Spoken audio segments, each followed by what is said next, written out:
If you liked the video, please consider supporting us on Patreon.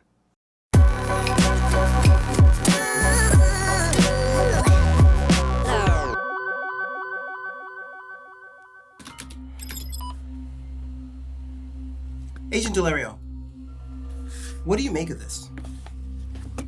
No motion blur.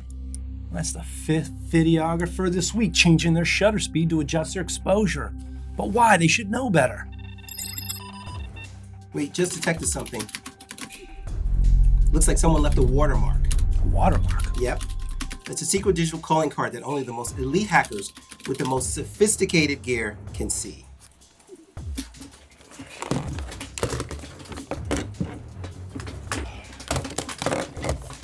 What stuff do you have?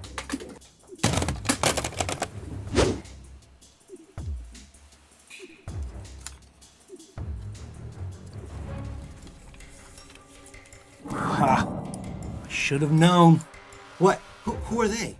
A secret cabal of old school videographers, hell-bent on duping newbies in the video world with bad advice. Bad advice? In this case, they're telling them it's okay to change their shutter speed to get the exposure they want, just like still photographers do. But we don't change ours. Exactly. It's best to set and forget. Take your frames per second, 30 for example, and double it to get your shutter speed, 1/60th of a second. Yeah. But they don't know, Agent Smith. Who? Them. They don't know. The exposure triangle.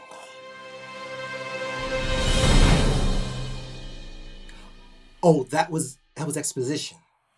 Oh, okay. And an opportunity for some After Effects.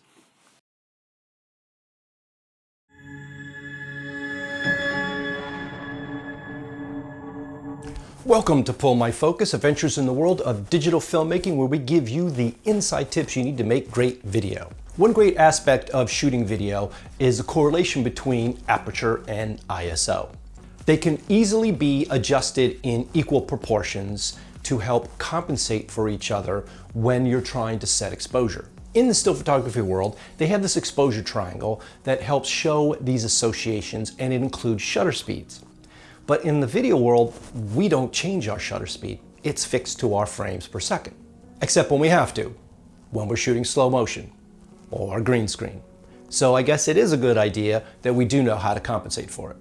But it's also helpful to not only understand how they work together to help you set proper exposure, but also how they create important visual elements of your shot.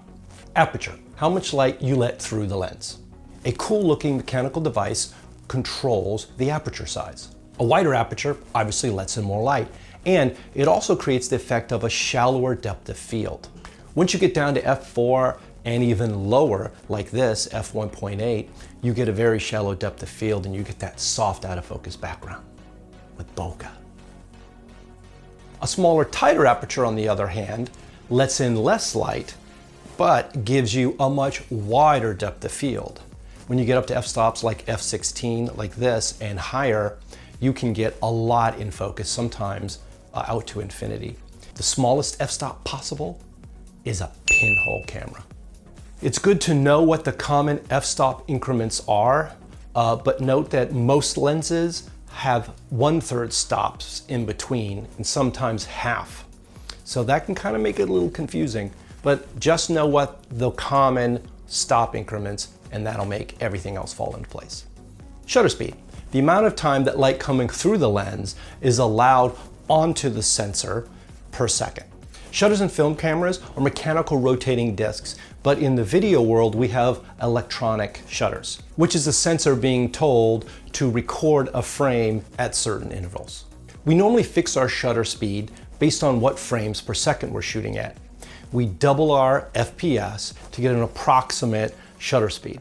This rule of thumb gives us what is considered normal motion blur. If your camera could shoot slower shutter speeds, you could create a really cool dreamlike effect with lots of motion blur. It also lets in more light, so you'll need to compensate. Now, a faster shutter speed means less motion blur, crisper edges on moving objects and people.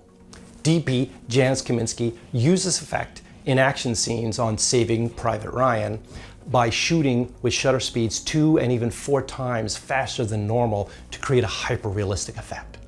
In video, if we're shooting slow motion, we're increasing our frames per second and therefore our shutter speed as well to maintain that roughly double number. Also, if we're shooting green screen, we'll increase our shutter speed in order to get crisper edges and therefore help us pull a cleaner plate. ISO, the sensitivity of your sensor to light. The lower the ISO, the more light is needed to get an exposure, but the less visual noise, and therefore the better quality image, though there are exceptions, and we'll cover that in a second. The higher the ISO, the less light needed to get an exposure, but you gain more visual noise. As viewers, we've become accustomed to those grainy nighttime shoots from movies because they had to use high-grain, super fast film stocks to be able to shoot in those conditions. So that's an aesthetic look that you can actually use to your advantage because viewers are used to it. This may change because of the super sensitivity of newer sensors, some that can shoot great quality in available light at night, like moonlight and starlight. And so this might create a whole new aesthetic. ISO numbers double in number for each stop of light change. Right now with the C100, I'm shooting at 20,000. Let's get something black in here. Let's see if 20,000. Now, because these attributes work in one-stop increments and in fractions of them, it makes it easy for us to compensate. Move one up and another down in order to gain or lose one of those effects that we may or may not want. And since our shutter speed is fixed, we're generally not moving that. So for example, let's say I'm shooting with a DSLR at 200 ISO and my exposure is a f5.6. But I want to open to an f4 to get a slightly more out of focus background. Okay, I can do that, but now I've got an extra stop of light. So to compensate, I'm going to take my ISO and drop it from 200 to 100, taking away a stop of light in there for compensating. But there are some other tools that aren't on this exposure meter that we can use. I'm shooting inside using a zoom lens that opens up to f4, which is pretty common because to have lenses that open up wider than that usually pay a premium, especially with zoom lenses. So let's say I need an extra stop of light, and I could get that by opening my ISO, say from 200 to 400. But if I don't want to take the chance of adding additional noise to my shot, what else can I do? Well, I can add more light. Lights are not on that triangle because the triangle just deals with what's on the camera, but lighting is a part of the equation. So what could I do? I could double the amount of light. If I have a 4-foot 2-bank fluorescent, I could add a second one, and I've now just doubled the amount of light for my key.